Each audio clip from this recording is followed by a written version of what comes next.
युद्ध में इन दिनों ट्रंप के 50 दिन के फॉर्मूले पर जमकर कोहराम मचा हुआ है। हालात यह है कि जहां पुतिन 50 दिन के अंदर यूक्रेन के 50% इलाके पर कब्जा करने की कोशिश में जुटे हैं, तो वहीं घबराए अमेरिका और नेटो अब पुतिन से आर पार की जंग करने के लिए मजबूर होते जा रही हैं। रिपोर्ट है कि ट्रंप ने यूक्रेन को बचाने के लिए जो 50 दिन वाले फॉर्मूले की धमकी पुतिन को दी थी, वो धमकी अब डोनाल्ड ट्रंप पर उल्टी पड़ गई है। ये रिपोर्ट देखिए।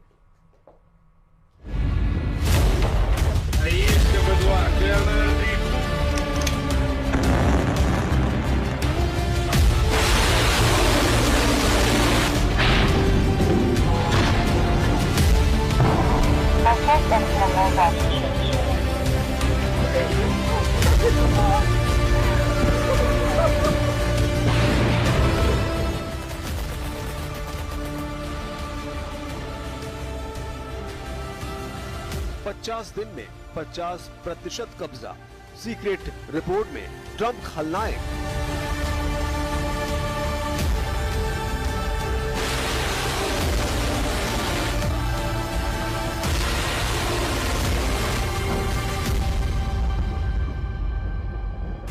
बारह 50 दिन की जंग में रूस को भले ही पूर्ण जीत ना मिली हो, लेकिन राष्ट्रपति ट्रंप ने पुतिन को अगले 50 दिन का ऐसा मौका दे दिया है जो रूस के लिए एक बड़ा जैकपॉट साबित हो रहा है। पश्चिमी मीडिया में कुछ खुफिया रिपोर्ट के हवाले से दावा किया गया है कि 14 जुलाई 2025 को जब ट्रंप ने पुतिन को युद्ध रोकने के लिए 50 दिन का अल्टीमेटम दिया था, उसके बाद से अब तक पुतिन पूर्वी यूक्रेन के कम से कम 3 बड़े इलाकों पर कब्जा कर चुके हैं। दावा किया जा रहा है कि पूर्वी यूक्रेन और पूरे यूक्रेन पर भीषण हवाई जमीनी हमले करने के बावजूद ट्रंप ने अब तक रूस पर बेहद सख्त प्रतिबंध नहीं लगाए हैं। इधर यूक्रेन के राष्ट्रपति जेलेंस्की एक तरफ अमेरिका और दूसरी तरफ नेटो और पश्चिमी देशों से हथियार मिलने में ही हो रही देरी से बेहद खफा हैं। दावा किया जा रहा है कि पूर्वी यूक्रेन के पोक्रोवस्क शहर पर रूस का कब्जा हो चुका है। यानी एक तरफ ट्रंप के 50 दिन के अल्टीमेटम का फायदा रूस उठा रहा है, तो वहीं दूसरी तरफ यूक्रेन तेजी से अपने इलाके हारता जा रहा है। सबसे पहले आप ये जान लीजिए कि ट्रंप के 50 दिन के अल्टीमेटम पर अमेरिकी मीडिया में अब रूस के फायदे को लेकर क्या दावे किए जा रहे हैं।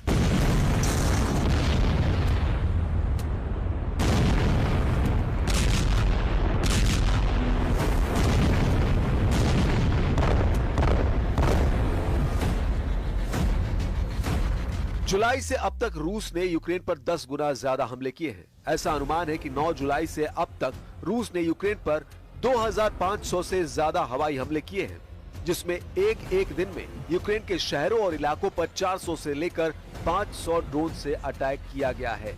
जबकि रूस ने बैलिस्टिक मिसाइलों से भी यूक्रेन में भारी तबाही मचाई है। वहीं ट्रंप को लग रहा था कि उनके अल्टीमेटम देने से पुतिन घबरा जाएंगे और युद्ध रूस हार जाएगा। जरा देखिए कैसे ट्रंप के 50 दिन के फॉर्मूले की धज्जियां पुतिन उड़ा रहे हैं। राष्ट्रपति डोनाल्ड ट्रंप ने 14 जुलाई 2025 को कहा था कि अगर पुतिन 50 दिनों के भीतर या 2 सितंबर तक युद्ध समाप्त करने से इनकार करते हैं तो रूस को कठोर प्रतिबंधों का सामना करना पड़ेगा।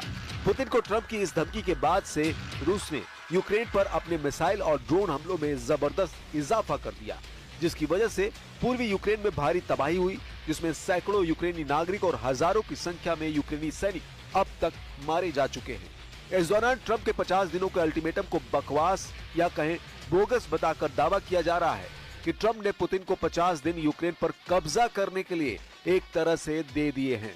अब राष्ट्रपति डोनाल्ड ट्रंप ने व्लादिमीर पुतिन को दी गई 50 दिनों की युद्ध विराम की समय सीमा को कम करने की बात कही है, ताकि पुतिन के तूफानी हमलों को रोका जा सके। ट्रंप रूस पर दूसरे राउंड के कठोर प्रतिबंध लगाने की तैयारी में जुट गए हैं। इधर होप फॉर यूक्रेन के सीईओ यूरी बोयेचको ने अमेरिकी मीडिया को बताया कि पुतिन समय सीमा से पहले जितना हो सके उतना यूक्रेनी क्षेत्र हासिल करने की कोशिश कर रहे हैं। हम आपको बता दें, ट्रंप और नेटो महासचिव मार्क रूट के साथ व्हाइट हाउस में हुई बैठक के दौरान ट्रंप ने मॉस्को के प्रति अपनी नाखुशी व्यक्त की और चेतावनी दी कि अगर 50 दिनों में कोई समझौता नहीं हुआ तो रूस के साथ व्यापार करने वाले देशों पर 100% टैरिफ लगाया जाएगा।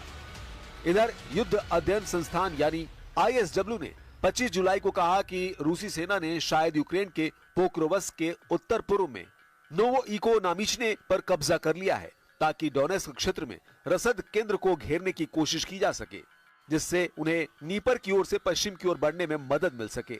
अमेरिकी थिंक टैंक का दावा, रूसी सेनाएं खार्किव क्षेत्र में कुपियांस्क के उत्तर पश्चिम में भी आगे बढ़ी हैं, जिसका उद्देश्य शहर को घेरना और वहां यूक्रेन की आपूर्ति क्षमता को जटिल बनाना है। अमेरिकी थिंक टैंक का यह भी अनुमान है कि रूसी राष्ट्रपति पुतिन अब यूक्रेन के सुमे, खार्किव और नीपर के कुछ हिस्सों पर कब्जा करने पर ध्यान केंद्रित कर रहे हैं, जिन्हें बाद में फर्जी जनमत संग्रह के जरिए रूस का हिस्सा होने का दावा किया जा सकता है। Була доповідь по оперативній ситуації, доповідав головком Олександр Сирський. Всі оперативні напрямки, Покровськ, передусім, найбільше уваги, Сумщина, продовжуємо діяти в прикордонні. Я хочу подякувати також всім нашим підрозділам, які діють на російській території. रूस पिछले 10 दिनों से यूक्रेन पर बहुत तेज रफ्तार से हमले कर रहा है। दावों के मुताबिक रूस इस वक्त ईरान निर्मित शाहिद 136 ड्रोन, इस्कंदर एम मिसाइलों, सुखोई सीरीज के लड़ाकू विमानों, TU सीरीज के बमवर्षकों से बेहद सटीक हमले यूक्रेन पर कर रहा है। यूक्रेन का दावा है कि रूस ने नए इलाकों को इसलिए निशाना बनाना शुरू कर दिया है ताकि यूक्रेन की अग्रिम सुरक्षा पंक्ति को तोड़ा और भटकाया जा सके। कुछ खबरों में दावा किया गया है कि पुतिन के आदेश पर रूसी सेना की छोटी छोटी टीमों को यूक्रेन पर हमला करने के लिए भेजा गया है।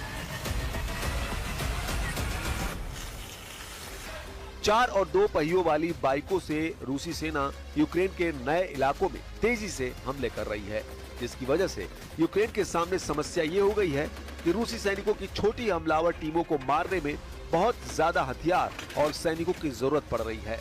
रूस की इसी खूनी रणनीति को देखते हुए अमेरिका और फ्रांस भी रूस से सीधी जंग की तैयारी में जुट चुके हैं और इसीलिए अमेरिका ने ऐलान कर दिया है कि हमने यूक्रेन को हथियार सप्लाई शुरू कर दी है, जिसे रोका गया था। जरा अमेरिका से आई इस खबर को देखिए। अमेरिकी अधिकारियों ने रॉयटर्स और एसोसिएटेड प्रेस को बताया कि अमेरिका ने यूक्रेन को तोपखाने के गोले और मोबाइल रॉकेट आर्टिलरी मिसाइलों की आपूर्ति फिर से शुरू कर दी है। डोनाल्ड ट्रंप ने दावा किया कि उन्हें नहीं पता कि पिछले हफ्ते शिपमेंट को रोकने का आदेश किसने दिया था। अधिकारियों के नाम न छापने की शर्त पर बताया कि 155 mm आर्टिलरी गोले और GMLRS यानी मोबाइल रॉकेट आर्टिलरी मिसाइलें उपलब्ध कराई जा रही हैं। पिछले हफ्ते रोकी गई शिपमेंट में 30 पैट्रियट मिसाइलें, 8500 155 mm आर्टिलरी गोले, 250 से ज्यादा सटीक GMLRS मिसाइलें और 142 हेलफायर हवा से सतह पर मार करने वाली मिसाइलें शामिल थी। हैरानी की बात तो यह है कि अमेरिका के राष्ट्रपति के आदेश नहीं देने पर भी यूक्रेन को हथियार सप्लाई किसने रोकी, इसका सही पता अभी तक नहीं चला है। फिलहाल यूक्रेन को हथियार सप्लाई शुरू हो गई है।